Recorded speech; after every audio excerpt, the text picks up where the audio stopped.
Let's take a look at some of the offensive players they've signed. We alluded to they got a really good tackle in Jack Conklin, a right tackle, not a left tackle, a right tackle, but an elite level one. They got the tight end that a lot of people liked, a young guy in Austin Hooper. Signed a fullback, or actually traded a 7th-round pick to the Broncos and got a fullback.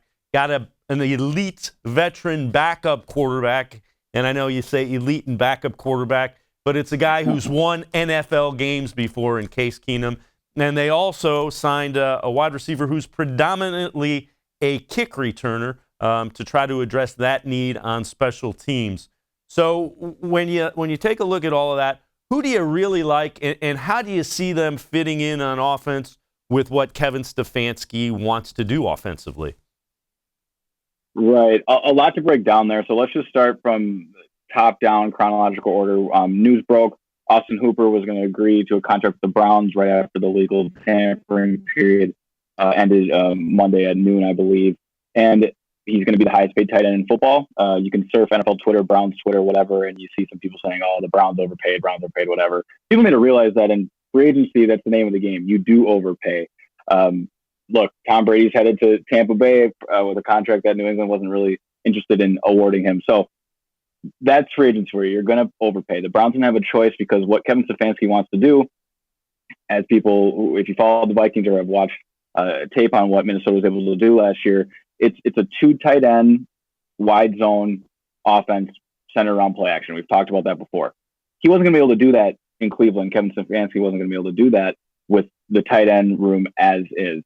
David Njoku, and then, the guys last year, obviously Demetrius Harrison coming back. It was really an empty room. Stephen Carlson showed some things last year, but he's a 7th-rounder undrafted rookie a year ago. So he went in.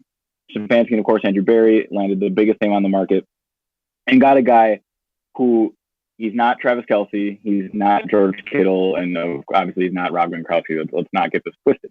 But what he is a fundamentally sound route runner, incredibly savvy football player, and just has a feel for the game.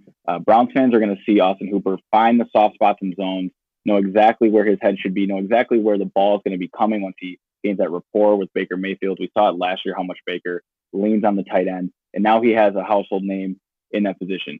The numbers are out there. Hooper isn't great against man coverage. He's young. He can work on that, and maybe he never will be, but that's fine. He's not the focal point of this offense. He's an important part, but when there's man coverage, they've got other guys, Odell Beckham Jr., Jarvis Landry, Kareem Hunt, who are going to win in man coverage. Hooper's going to do his job in play action and beating zone. Now we'll go to Jack Conklin.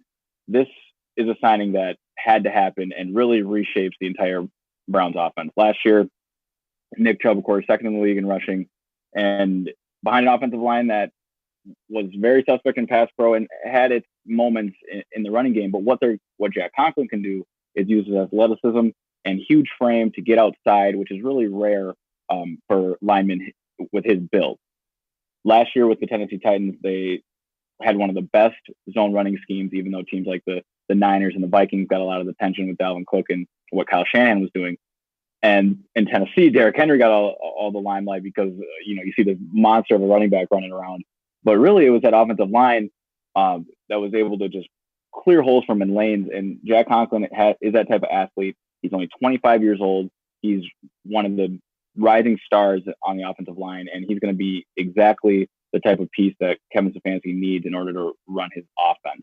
And then very quickly, let's go to Case Keenum, as you mentioned. I like what you said about elite backup. I'm not afraid to say that, and I'm glad you aren't either. Case Keenum had a very successful college career, actually finished 7th in Heisman voting. I did not know that, so I did some research, but that's just a fun stat out there that surprises people. Then he goes undrafted and is on like 4 different teams in 4 years, even though he bounced between like Houston and the St. Louis Rams at that point, until he landed in Minnesota, where he was never expected to be the guy. Then Teddy Bridgewater had this freak injury. Sam Bradford gets hurt, and all of a sudden Case Keenum wins 11 games, and the Minneapolis Miracle happens, and he has one of the more memorable seasons in Vikings history. Then gets that big contract in Denver, doesn't work out in Washington. I think that's more of a John Elway and a state of the Washington franchise problem than it is an indictment on Case Keenum. Now he's back with Kevin Stefanski, who he's very familiar with. And look, again, don't get it twisted. This is Baker Mayfield's team in 2020.